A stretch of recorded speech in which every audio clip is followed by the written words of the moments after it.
Isopropyl group ले रहे हैं। CH3CH के नीचे लगा हुआ है CH3 और सेकेंड वाला कार्बन पर एक खाली बॉन्ड है, तो ये हमारा दोस्त आइसोप्रोपाइल ग्रुप है।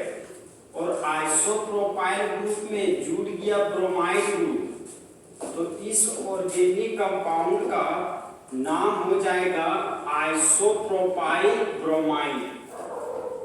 तो दिया गया ऑर्गेनिक कंपाउंड का नाम है हमारा दोस्त आइसोप्रोपाइल ब्रोमाइड।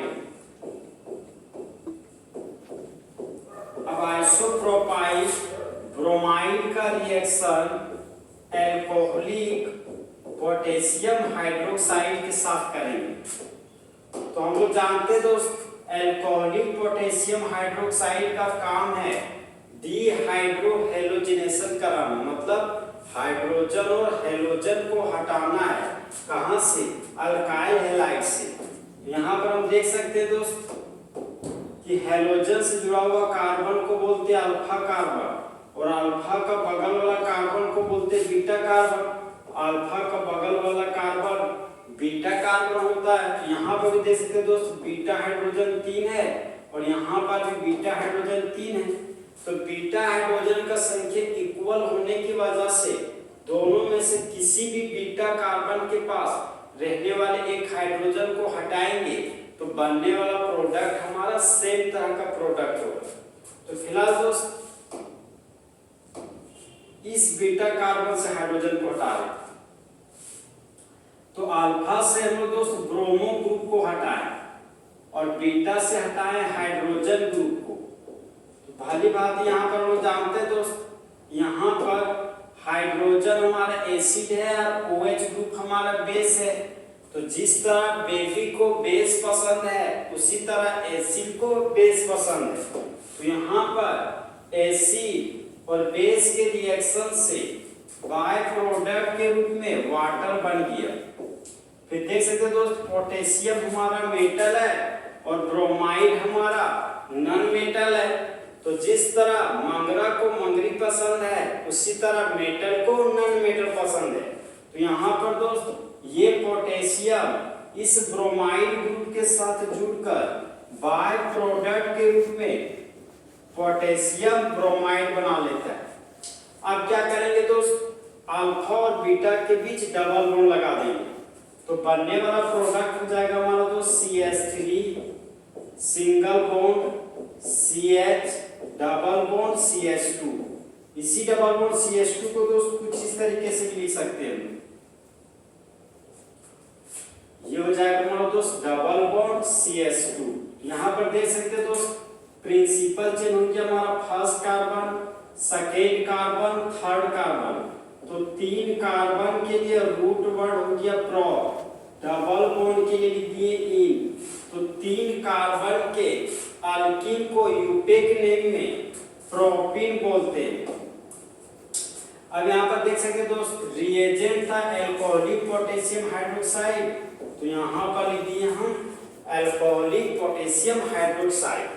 अब इस केमिकल रिएक्शन को दोस्त कुछ इस तरीके से पढ़ेंगे कि जब आइसोप्रोपाइल ब्रोमाइड का रिएक्शन एल्कोहलिक पोटेशियम हाइड्रोक्साइड के साथ करते हैं तब मेन प्रोडक्ट के रूप में प्रोपीन बनता है और बाय प्रोडक्ट के रूप में वाटर और पोटेशियम ब्रोमाइड बनता है। तो होने वाले रिएक्शन को डीहाइड्रोहेलोजिनेशन रिएक्शन कहते हैं। अब यहां पर देख सकते हैं दोस्त,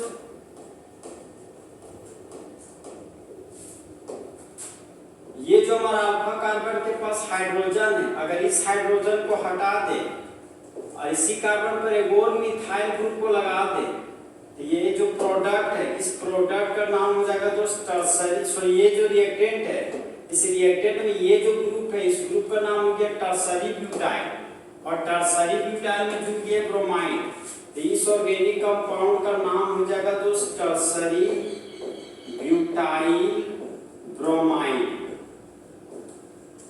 अब प्रोडक्ट साइड में मूवमेंट क्या करेंगे दोस्त, यहाँ पर जो हाइड्रोजन है इस हाइड्रोजन को हटा देंगे और हाइड्रोजन को हटाकर उसके बदले में मिथाइल ग्रुप लगा देंगे। तो यहां पर लगा दिए दोस्त मिथाइल ग्रुप। तो बना हुआ प्रोडक्ट हमारा दोस्त कुछ इस तरीके से होगा। तो इसका यूपेक नेम लिखते हैं दोस्त। तो प्रिंसिपल चेन तो 3 ही कार्बन का, और ये ग्रुप प्रिंसिपल चेन से बाहर चला गया तो ये बन गया ब्रांच। और हम लोग जानते हैं कि CH3 को ब्रांच के रूप में मिथाइल बोलते हैं, और यूपेक नेम में सबसे पहले ब्रांच का नाम लिखते हैं लेकिन पोजीशन नंबर के साथ। तो 2 पर मिथाइल है तो यहाँ पर लिख दिए हम 2 मिथाइल। 3 कार्बन के लिए रूट वर्ड हो गया हमारा प्रो। डबल बॉन्ड के लिए नाम के अंत में लिख दिए ई। नंबर और अल्फाबेट है हाइफन लगा दिए। तो इस ऑर्गेनिक कंपाउंड का यूपेक नेम हो जाएगा 2-मिथाइल प्रोपिन।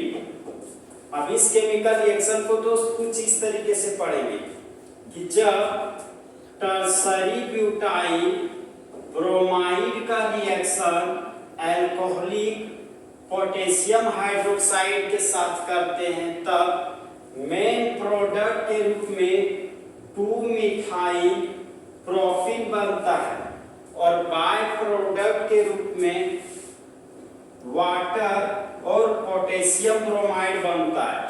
तो होने वाले रिएक्शन को डिहाइड्रो हैलोजिनेशन रिएक्शन कहते हैं। तो इस तरह हमारा दोस्त फुल एचडी में एग्जाम में आया हुआ question dehydro halogenation reaction full HD में खत्म हुआ। तो दोस्त जले हुए को आग और बुझे हुए को राख कहते हैं, और जो राख को बारूद बना दे उसे ही मासूम मार कहते हैं।